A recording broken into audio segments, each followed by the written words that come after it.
Hi കൂട്ടുകാരെ, ഇന്നൊരു വ്യാഴാഴ്ച ദിവസമാണ്, സ്കൂളുള്ള ദിവസം. പതിവ് പോലെ ഞാൻ നേരത്തെ എണീറ്റ് മാക്സിമം എക്സസൈസൊക്കെ ചെയ്തു വന്ന് എൻ്റെ മുറ്റത്ത് നിൽക്കുന്ന പൂളത്തറികളുടെ അടുത്തു കൂടെ ഒന്ന് നടന്നു. നല്ല മഴ പെയ്ത ദിവസമായതിനാൽ വല്ലതും മറിഞ്ഞു വീണിട്ടുണ്ടോ എന്ന് നോക്കാൻ വേണ്ടി നല്ല വിളവ് തരുന്ന ബിസ്ക്കറ്റ് പൂളയാണ് ഇത്. മണ്ണൊക്കെ നല്ലപോലെ കൂട്ടിക്കൊടുത്തതിനാൽ ആർക്കും ഒരു കുഴപ്പവുമില്ല, നന്നായിരിക്കുന്നു. താഴത്ത് നിൽക്കുന്ന കൂർക്കയുടെ ഇലകളിലെല്ലാം പൂമ്പാറ്റകൾ നിറച്ച് മുട്ടയിട്ടിരുന്നു. അവരതെല്ലാം കാർന്ന് തിന്നുകയാണ് ആ പുഴുക്കൾ. ഇനി ചൂടുള്ള വെണ്ണീറിട്ട് കൊടുക്കണം. ശുഭ കാര്യങ്ങൾക്കായി മുറ്റത്ത് നട്ട തളിർവെറ്റില നിലത്തുകൂടെ പടരുന്നു, മരത്തിൽ കയറാതെ. ഇതാ ചാക്കിൽ നട്ട കാച്ചില് പടർന്നു കയറുകയാണ് കാവുത്തിനായി. കാവുത്ത് ഞാൻ ചുട്ടു തിന്നാറാണ് പതിവ്. അരിമുളക് നിറച്ചും കായ്ക്കാൻ തുടങ്ങിയിരിക്കുന്നു. സന്തോഷം. പൂക്കളൊക്കെ മഴയത്ത് കൊഴിഞ്ഞും പോയി. സീതാപ്പഴങ്ങൾ ഇതാ പകുതി മൂത്തു. ഓണത്തിന് റെഡി ആയിരിക്കും സീതാപ്പഴങ്ങൾ കഴിക്കാനായിട്ട്. തങ്കമണി ഇതാ പാല് കൊണ്ടുവന്നു, പാത്രത്തിൽ പകരുന്നു. നല്ല ശുദ്ധമായ പശുവിൻ പാൽ. മഴയായതിനാൽ കോട്ടിട്ടിട്ടാണ് മൂപ്പത്തി വന്നത്. ഞാനിതാ പ്രാദേശിക വാർത്തകൾ കേൾക്കുന്നതിന് മുമ്പുള്ള ചലച്ചിത്ര ഗാനത്തിനായി റേഡിയോ ഓൺ ചെയ്തു. പാട്ടങ്ങനെ പാടുന്നുണ്ട്. അത് കഴിഞ്ഞിട്ടാണ് വാർത്ത. കുഞ്ഞടുക്കളയിലേക്ക് പോയി. അവിടെ ഒരു ഗ്യാസ് അടുപ്പുണ്ട്. അപ്പോൾ അതിൽ വെച്ചു ഇന്ന് ചായക്കായി വെള്ളം 2 ഗ്ലാസ് അടുപ്പത്ത് വെച്ചു. 2 ടീസ്പൂൺ കണ്ണൻ ദേവൻ ചായപ്പൊടി ഇട്ടു. നല്ലപോലെ തിളച്ച 1 ഗ്ലാസ് പാലും പകർന്ന് വലിയ അടുക്കളയിലേക്ക് വന്നു. 3 ഗ്ലാസ് ചായയാണ് ഉണ്ടാക്കാൻ പോകുന്നത്. മക്കൾ വരുമ്പോഴൊക്കെ 5 ഗ്ലാസ്സായി മാറും. അവർ വരുന്ന സമയത്ത് സ്പെഷ്യൽ ചായയാണ് അവർക്ക് ഉണ്ടാക്കി കൊടുക്കുക. ഇപ്പോൾ ഇത് മധുരം കുറച്ചാണ് ഉണ്ടാക്കാറ്. ഞാൻ ശർക്കര ചായയാണ് കുടിക്കാറ്. അച്ഛനും എൻ്റെ ഭർത്താവിനും എനിക്കും. പ്രാദേശിക വാർത്ത കേട്ടുകൊണ്ടാണ് ചായ കുടിക്കുന്നത്. അപ്പോൾ സമയം നമുക്ക് ലാഭിക്കാമല്ലോ. അങ്ങനെ ചായയൊക്കെ കുടി കഴിഞ്ഞ് ഗോതമ്പ് ദോശ ഉണ്ടാക്കാമെന്ന് കരുതി ഗോതമ്പ് പൊടി എടുത്തു വെച്ചു. വേനൽക്കാലത്ത് പൊടിച്ചു വയ്ക്കുന്നതാണ് ഞാൻ ഈ പൊടി. നല്ല ശുദ്ധമായ ഗോതമ്പ് പൊടി. ഇനി ഇതിൽ വെള്ളം ഒഴിക്കണം, ഉപ്പിടണം, കലക്കണം. അപ്പം ഞാൻ വെറുതെ കലക്കാറല്ല പതിവ്. മിക്സിയിൽ ഒഴിച്ചാണ്, നല്ലപോലെ അരച്ചാണ് ഞാനിത് കലക്കി ദോശയാക്കി ചുട്ടെടുക്കുന്നത്. അപ്പം നല്ലപോലെ വെള്ളം ഇത് കുടിക്കും. അപ്പോൾ ഇത് മൊത്തം അരയ്ക്കരുത്, മിക്സിക്കേട് വരും. 2 പാർട്ടായിട്ട് പിന്നെയും വെള്ളം ചേർത്ത് അരച്ചെടുക്കണം. നന്നായി ഒരു 5 മിനിറ്റോളം നമുക്കിത് അരച്ചെടുത്ത് വേണം ദോശ ചുടാൻ. അപ്പോൾ നല്ല മയമുള്ള ഗോതമ്പ് ദോശയാവും. ഉപ്പ് പാകത്തിനാവാൻ ശ്രദ്ധിക്കുകയും വേണം. ഇനി ഇത് രണ്ടും കൂടി കൂട്ടി നല്ലപോലെ ഇളക്കി ഞാൻ എൻ്റെ കുഞ്ഞടുക്കളയിലേക്ക് കൊണ്ടുപോവുകയാണ്. അടുപ്പത്താണിത് ചുട്ടെടുക്കുന്നത്. അപ്പോഴാണ് അതിന് അതിൻ്റേതായ ഒരു യഥാർത്ഥ രുചി ഉണ്ടാവുക. അപ്പോൾ മാവ് റെഡിയായിട്ടുണ്ട്. ഇനി ദോശ ചുടാനായിട്ട് ഒരുങ്ങാം. കുറേ നേരം അടച്ചു വെക്കണം ഈ മാവ്. സ്കൂളിലേക്കൊരു ഉപ്പേരി കൊണ്ടുപോകണം. വഴുതനങ്ങയാണിത്. മഞ്ഞപ്പൊടി ഇട്ട് വെച്ചിരിക്കുകയാണ്, വെള്ളത്തിലിട്ട് വെച്ചിരിക്കുകയാണ്. ഇനി ഇത് ദോശ ചുടാനുള്ള കല്ല് അടുപ്പത്ത് കൊണ്ടുവച്ചിട്ടുണ്ട്. ദോശമാവ് അടച്ചു വെച്ചിട്ടുണ്ട്. ചെറിയ ഉള്ളിയും കുറേയധികം ചെറിയ ഉള്ളി എടുത്തിട്ടുണ്ട്. കല്ലുപ്പും കറുവേപ്പിലയും മുളക് പൊടിയും ചേർത്ത് അരയ്ക്കണം. ഇത് ഉപ്പേരിക്കുള്ളതാണ്.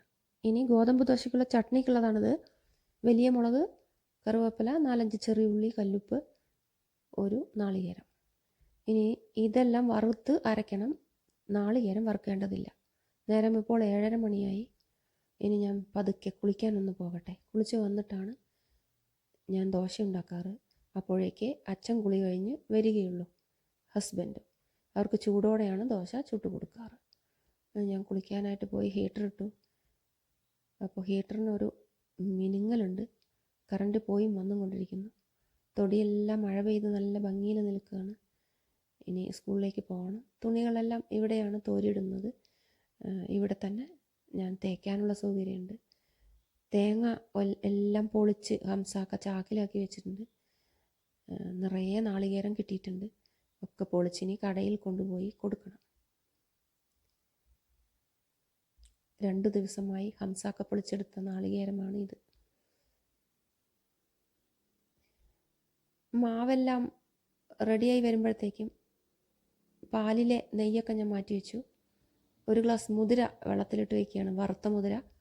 അത് ഉച്ചക്കലേക്കും വൈകുന്നേരത്തേക്കുമുള്ള ഉപ്പേരിക്ക് വേണ്ടിയാണ്. ചീനച്ചട്ടി അടുപ്പത്ത് വെച്ചു. ഇതെല്ലാം അമ്മിയിലൊന്ന് ചതച്ച് കുത്തിയെടുത്തിട്ടുണ്ട്. ഇനി ഇതിനെ എണ്ണയിലിട്ടൊന്ന് വഴറ്റണം. നല്ലപോലെ മുരിഞ്ഞ് വരുമ്പോഴാണ് വഴുതനങ്ങ ചേർക്കാറ്, വെള്ളം ചേർക്കാറില്ല. ഇനി ഈ വഴുതനങ്ങ അതിലിട്ട് ഒന്ന് ഫ്രൈ ചെയ്തെടുക്കണം. ഉച്ചക്കലയ്ക്ക് മോരും കൂട്ടി കഴിക്കാൻ നല്ല ടേസ്റ്റാണ് ഈ ഉപ്പേരി. ഇതിന് മോര് നിർബന്ധമാണ്. അപ്പോൾ ഇത് ആയി വന്നിട്ടുണ്ട്. ഒന്നും കൂടി ഒന്ന് വലിഞ്ഞ ശേഷം ഇറക്കി പാത്രത്തിലാക്കണം. തീ ഓഫ് ചെയ്ത് വെച്ചിട്ടുണ്ട്. ഒന്ന് അടച്ചു വയ്ക്കാം. അത് തുറന്ന് വരുമ്പോഴേക്കും നല്ല ഒരു ടേസ്റ്റായിട്ട് വന്നിട്ടുണ്ടാവും. ഇനി ഇത് പാത്രത്തിലാക്കി കൊണ്ടുപോകണം. കുളിയൊക്കെ കഴിഞ്ഞ് കുഞ്ഞടുക്കളയിലെത്തി ദോശ ചുടാൻ ആരംഭിച്ചു. ഒരു പാത്രത്തിൽ കുറച്ച് നല്ലെണ്ണ എടുത്തു.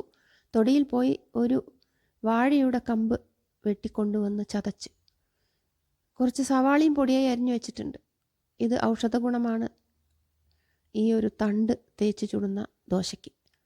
അപ്പോൾ ഇതാ നല്ലെണ്ണ പുരട്ടി കൊടുക്കുകയാണ്. അങ്ങനെ കല്ല് മൊത്തം പുരട്ടി കൊടുത്തിട്ടാണ് ഓരോ ദോശയായി ചുട്ടെടുക്കുന്നത്. അച്ഛനും എനിക്കും ഹസ്ബൻഡ് പുറത്തെവിടെയോ ആവശ്യത്തിനായി പോയിരിക്കുകയാണ്. അദ്ദേഹം വരുമ്പോഴാണ് ചൂടോടെ പിന്നീട് ചുട്ടു കൊടുക്കാറ്. ഇപ്പോൾ ഇതാ വെന്ത് വന്നു.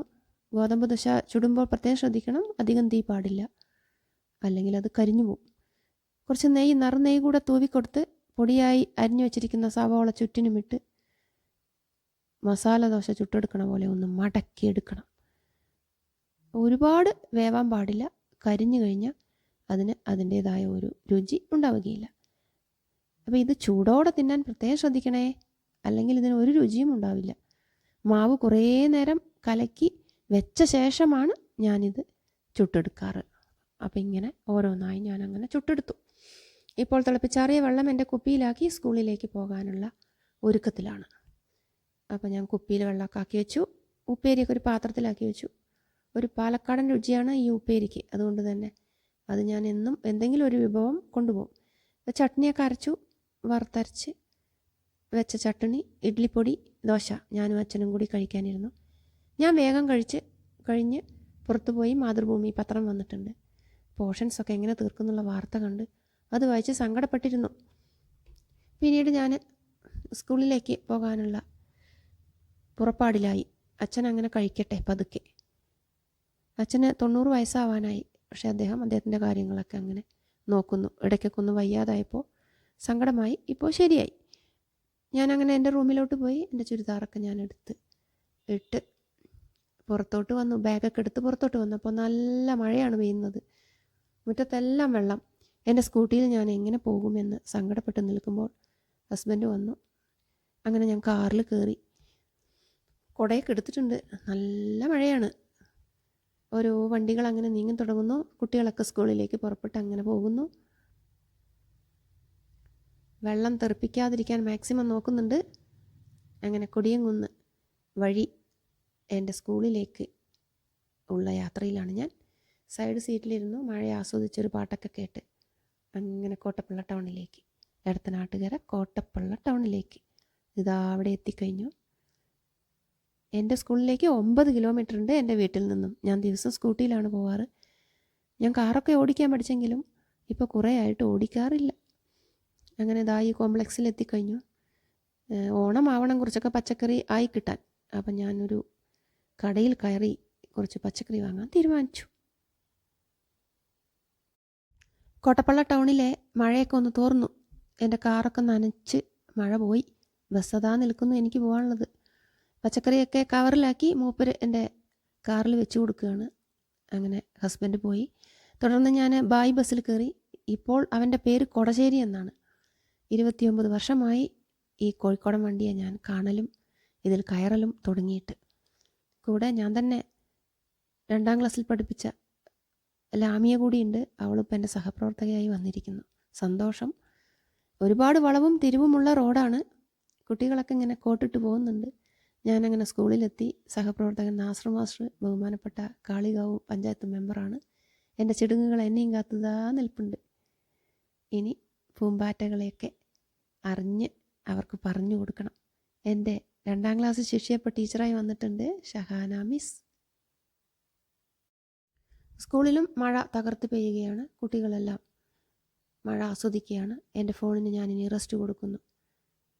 4 മണിക്ക് ശേഷം കൊടശ്ശേരി എന്നെ വീണ്ടും എടത്തനാട്ടുകരയിൽ എത്തിച്ചു. ആകാശം മുഴുവൻ ഇരുണ്ട കറുത്ത കാർമേഘങ്ങളാണ്. എന്നെ വിളിക്കാനായി ഹസ്ബൻഡ് ഇതാ വന്നു.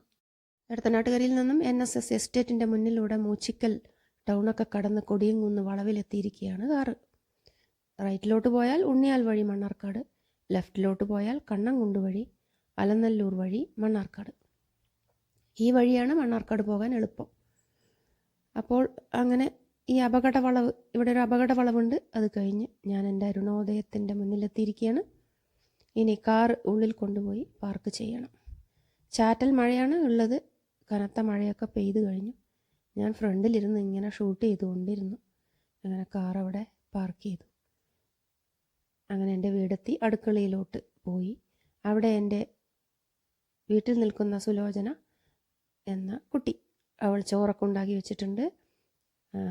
ഉപ്പേരി, മുതിര ഉപ്പേരിയും ഉണ്ടാക്കി വെച്ചിട്ടുണ്ട്.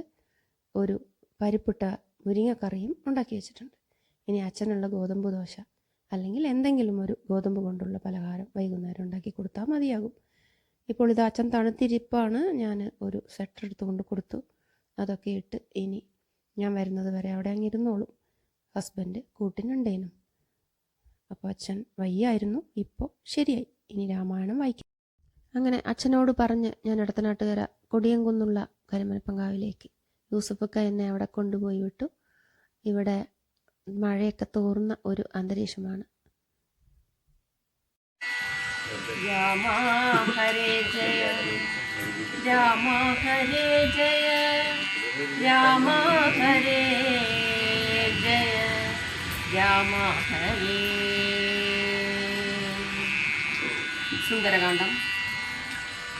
കമലദള നയന നഗതളിരിലിനി മാം പ്രതി അതിനിടയിൽ വരുവതിനു വേല ചെയ്തിടു നീ അത്ര നാളും പ്രാണനെ ധരിച്ചിടുവൻ ത്വരിതമിഹ ദശമുഖനെ നിഗ്രഹിച്ചെന്നുടെ ദുഃഖം കളഞ്ഞു രക്ഷിക്കെന്നു ചൊല്ലു നീ.